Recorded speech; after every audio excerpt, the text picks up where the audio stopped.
चढ़ती हुई बेल कैसी दीवानी होती है। नया नया जोबन अल्हड़पन बदहवास सी बस अपनी मस्ती में सरसराती हुई छुई मुई सी हिलोरे लेती है। जिसका सहारा मिल गया उसी से लिपट जाती है। ऐसा ही तो नव्या के साथ हो रहा था। अभी अभी जवानी की दहलीज पर कदम रखा था, मानो एक नशा सा चढ़ने लगा था। एक खुमारी सी आईने में खुद को कई बार देखना, उभरते अंगों को देखकर मुस्कुराना और अकेले मुबारों को हल्के से छूना और मस्त हो जाना। नहीं संभाल पा रही थी वह अपनी भावनाओं को।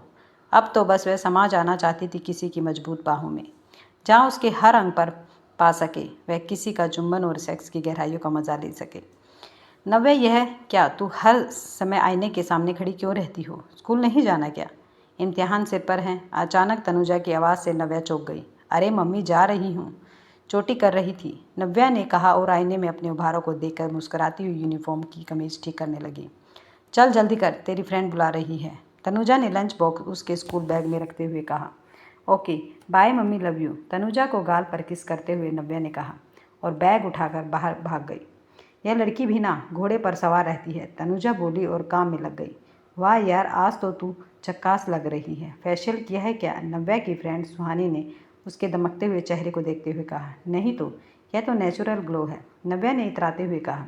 आज तो देखना कि विपुल सर तुझे ही ताड़ेंगे, नज़रें नहीं हटेंगी उनकी तुझसे। क्या इरादा है नव्या मैडम? सुहानी ने आंख मारते हुए कहा। अरे यार, अपने ऐसे नसीब कहाँ, मैं तो कब से उन्हें लाइन दे रही हूँ, लेकिन वे तो भाव ही नहीं देते। काश एक बार नज़रें इनायत कर ले इस बंदी पर तो लाइफ बन जाए, नव्या ने आह भरते हुए कहा और दोनों हंस पड़ी। अरे देख तो, यह सिमी किसके साथ आई है, चल चल देखते हैं कौन है यह बंदा। स्कूल के सामने एक क्लासमेट को किसी लड़के की बाइक से उतरते देखकर सुहानी बोली, इसकी तो चल देखते हैं। नव्या ने खींचते हुए कहा। हाय सिमी, दोनों ने पास पहुंचकर एक साथ कहा। हाय फ्रेंड्स, यह है मेरा कजिन वासु, और वासु ये है मेरी फ्रेंड्स नव्या और सुहानी। सिमी ने उन्हें आपस में मिलवाया। हेलो प्रीटी गर्ल्स, वासु ने सन ग्लासेस को बालों पर चढ़ाते हुए कहा। हेलो, नव्या ने कहा और दावत देती हुई निगाहों से उसकी आंखों में देखा। जवाब में वासु ने भी पलकें झपका कर मानो उसका आमंत्रण कबूल किया। चलो चलो, क्लास शुरू हो जाएगी। Okay Vasu, bye bye and thank you, तुम नहीं आते तो आज मैं लेट हो जाती, सिमी ने कहा। ओके बाय बाय, वासु ने बाइक स्टार्ट करते हुए कहा और चला गया। नव्या उसे जाते हुए देख रही थी कि सुहानी उसको खींचते हुए स्कूल के अंदर ले गई। क्लास चल रही थी, सभी लड़कियां नोट्स लिखने में मगन थी, लेकिन नव्या की आंखों के सामने वासु का चेहरा घूम रहा था। नव्या चौधरी तभी टीचर की आवाज़ से वह सहम गई। उसे लगा कि उसकी चोरी पकड़ी गई है। जी मैडम, नव्या अपनी जगह पर खड़े होते हुए बोली। ध्यान कहाँ है तुम्हारा? बताओ क्या पढ़ रही हूँ मैं? टीचर ने गुस्से में तमतमा कर कहा। मैडम वह ये आप। नव्या कुछ बता नहीं पाई। चुप रहो, मुझे पता है कि तुम्हारा ध्यान नहीं था, एग्ज़ाम टाइम में यह हाल है, बैठो और हम फोकस करो, टीचर ने हिदायत दी। जी मैडम, कहकर नव्या बैठ गई। अगला पीरियड विपुल सर का था। वे बिजनेस एडमिनिस्ट्रेशन पढ़ाते थे। नव्या अब उनके आने का बेसब्री से इंतज़ार करने लगी। नव्या, विपुल सर आने वाले हैं। सुहानी ने चुटकी दी। हाँ यार, मुझे पता है, बालों को चटकते हुए नव्या बोली। Good morning girls. Vipul sir की आवाज़ सुनते ही नव्या के कानों में सीटियाँ बजने लगी। शरीर को एकदम टाइट करके पैर पर पैर चढ़ाकर वह ऐसे बैठी जिससे स्कर्ट से उसकी दूधिया और मांसल जांघें साफ नजर आ रही थी। विपुल सर की निगाहें एक बार उन्हीं पर जा टिकी, लेकिन जल्दी ही उन्होंने खुद पर काबू करते हुए पढ़ाना शुरू कर दिया। नव्या का बार बार पहलू बदलना, जांघों को हाईलाइट करना विपुल सर को खुला आमंत्रण लगा। उन्होंने भी क्लास खत्म होने के बाद नव्या को बुलाया। नव्या की तो धड़कनें आपे में बाहर हो गई। वह सर के पास पहुंचकर बोली। जी सर। नव्या, तुम्हें कोई प्रॉब्लम तो नहीं है? अगर कोई कन्फ्यूज़न हो तो तुम मेरे घर आ सकती हो, मैं तुम्हारे सारे डाउट क्लियर कर दूंगा, अगर तुम चाहो तो, सर ने न्योता देने के अंदाज में कहा। नव्या तो यही चाहती थी। उसने तपाक से कहा। सर, मैं कब आपके घर आ सकती हूँ? आज शाम को ही, स्कूल के बाद। सर, आज तो मुश्किल होगी क्योंकि मम्मी को बताकर नहीं आई हूँ, कल शाम को आऊँगी। क्या? नव्या ने पूछा। देखो नव्या, ऐसा है कि डाउट की जितनी जल्दी क्लियर हो जाए तो अच्छा है। आज मेरी वाइफ भी घर पर नहीं रहेगी, तो अकेले में ही मैं तुम्हें अच्छे से समझा पाऊँगा। समझ नहीं गई ना तुम? विपुल सर ने उसके कंधे पर हाथ रखते हुए कह दिया। विपुल सर का हाथ लगते ही नव्या के तन बदन में जैसे चिंगारियाँ फटने लगी, सांसें तेज और गर्म हो गई, गाल दहकने लगी। अब तो जैसे उसका खुद पर काबू पाना मुश्किल हो गया। नव्या ने मन ही मन सोचा, मम्मी को तो कुछ भी बहाना सुना दूंगी, लेकिन आज का यह मौका हाथ से नहीं जाने दूंगी। वह बोली। ठीक है सर, मैं आज ही आती हूँ आपके घर। सुहानी से बोल दूंगी कि वह मेरी मम्मी से कह दे कि वीक स्टूडेंट की एक्स्ट्रा क्लास है, तो तुम मेरे साथ ही चलना, मैं गाड़ी में अकेले ही जाता हूँ। विपुल सर ने कहा, ओके सर।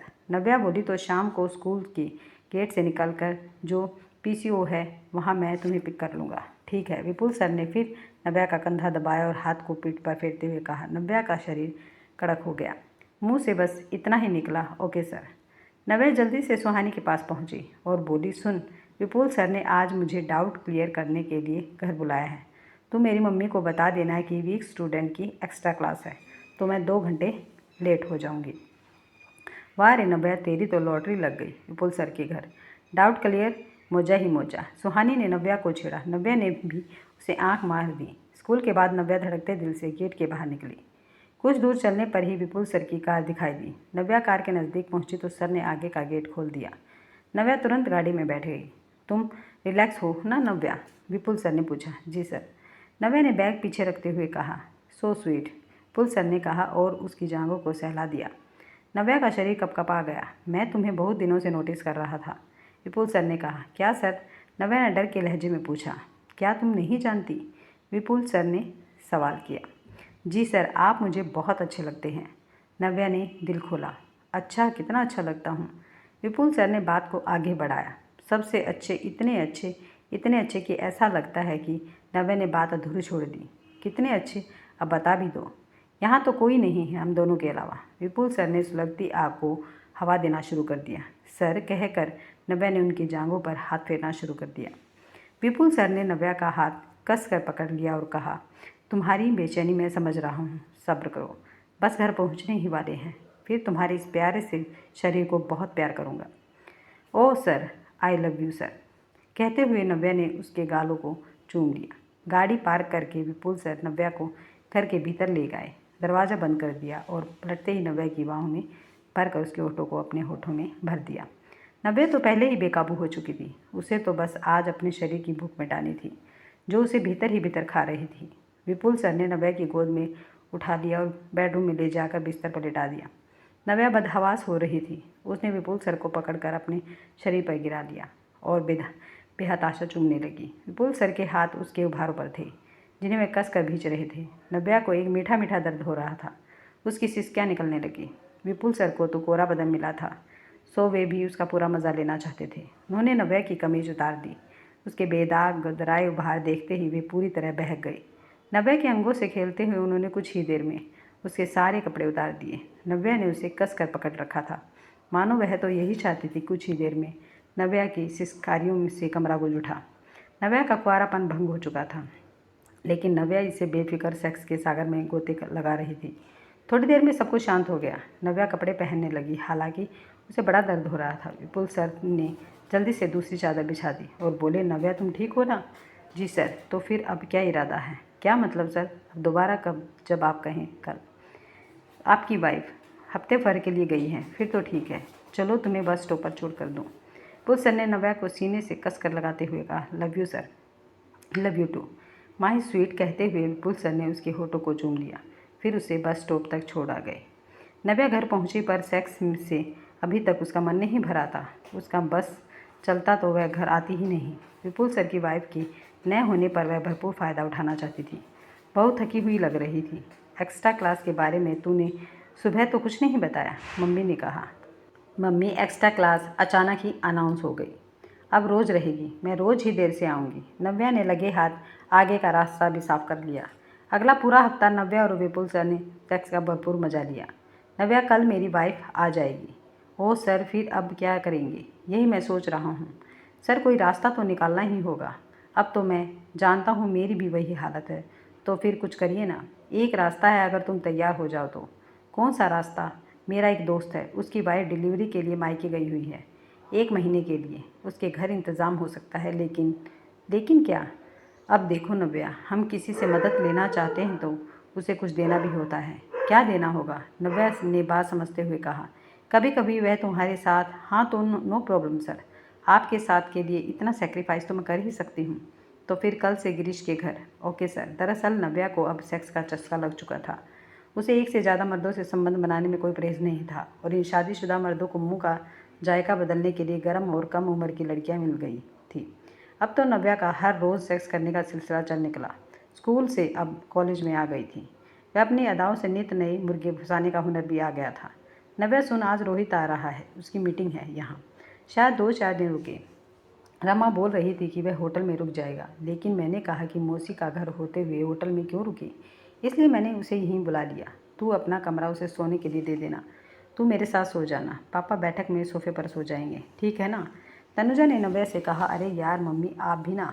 क्या आप भी? मौसेरा भाई है, वह तेरा 1-2 दिन एडजस्ट नहीं कर सकती क्या? ठीक है बाबा, कर लूँगी एडजस्ट। अगले दिन सुबह ही रोहित आ गया। काफ़ी समय के बाद नव्या और रोहित मिले थे। और कैसी है रे तू छुटकी? रोहित ने हंसते हुए कहा। अब मैं छुटकी कहाँ हूँ, देख कितनी बड़ी हो गई हूँ, नव्या ने तनते हुए कहा। हाँ वह तो है, रोहित ने उसके शरीर पर निगाह डालते हुए कहा। उसकी नज़रें नव्या के अंगों में के उतार चढ़ाव से हटने की राजी नहीं थी। बड़ी मुश्किल से खुद पर काबू करते हुए बोला, और बताओ आजकल क्या चल रहा है? सब एकदम बढ़िया चल रहा है, तुम सुनाओ कैसी मीटिंग है तुम्हारी? नव्या ने हिलते हुए कहा, ऑफिशियल है, खाली समय में तुम जबलपुर घुमा देना। घुमाओगी ना? रोहित ने नव्या की आंखों में गहरे झांकते हुए कहा, बिल्कुल घुमाएंगे जबलपुर। बदले में क्या दोगे? नव्या ने पूछा। क्या चाहिए बोलो तो, जो बोलोगी मिल जाएगा, रोहित ने आंख मारते हुए कहा। अरे क्या लेने देने की बातें हो रही हैं, चल बेटा रोहित, फ्रेश हो जाओ, मैं नाश्ता लगाती हूँ। नव्या, जरा रोहित को अपना रूम दिखा दो, तनुजा ने आकर कहा। ओके मम्मी, चलो रोहित, आज से मेरा रूम तुम्हारा है, ऐश करो, नव्या ने हंसते हुए कहा और रोहित को अपने कमरे तक ले गई। Welcome in my room. Thanks dear कहकर रोहित ने शेक हैंड की मुद्रा में हाथ बढ़ाया। मोस्ट वेलकम कहकर नव्या ने अपना हाथ उसके हाथ में दिया, जिसे रोहित ने चूम लिया। नव्या ने मुस्कुराते हुए उसकी इस हरकत का स्वागत किया। नव्या रोहित के इरादे समझ चुकी थी। उसके लिए तो यह एक बेहतरीन मौका था, घर में ही रात को रंगीन बनाने का। रोहित नाश्ता करके मीटिंग अटेंड करने चला गया। नव्या भी कॉलेज चली गई। यह उसका बीए का दूसरा साल था, जहां उसकी खुली ज़िंदगी जीने की चाहत को पंख मिल चुके थे। सेक्स संबंध, अय्याशी, अमीर मर्दों से महंगे गिफ्ट लेना, सब कुछ बड़े मज़े से चल रहा था। शाम को रोहित घर पहुंचा। उसके दिमाग में भी कुछ चल रहा था। नव्या मौसेरी बहन थी, लेकिन उसकी दावत देती आंखों ने रोहित का विवेक खत्म कर दिया। उसे तो बस नव्या का भरा हुआ बदन चुंबक की तरह खींच रहा था। बेटा कैसी रही तुम्हारी मीटिंग? तनुजा ने पूछा। बढ़िया रही मौसी, रोहित बोला। चलो हाथ मुंह धोकर रिलैक्स हो जाओ। तनुजा ने कहा, जी मौसी। नव्या कहाँ है? रोहित ने पूछा। वह मेरी फ्रेंड की बर्थडे पार्टी में गई है, आती ही होगी, तनुजा ने बताया। ओके मौसी, मैं फ्रेश होकर आता हूँ, कहकर रोहित कमरे में चला गया। थोड़ी ही देर में नव्या भी आ गई। और जनाब, कैसी रही आपकी आज की मीटिंग? बढ़िया रही, तुम्हें बहुत ज़्यादा मिस कर रहा था। मुझे? वाह, आप? हाँ नव्या, मैं तुम्हें बहुत मिस कर रहा था। क्या जादू है तुम में, जब से देखा है बस बस क्या?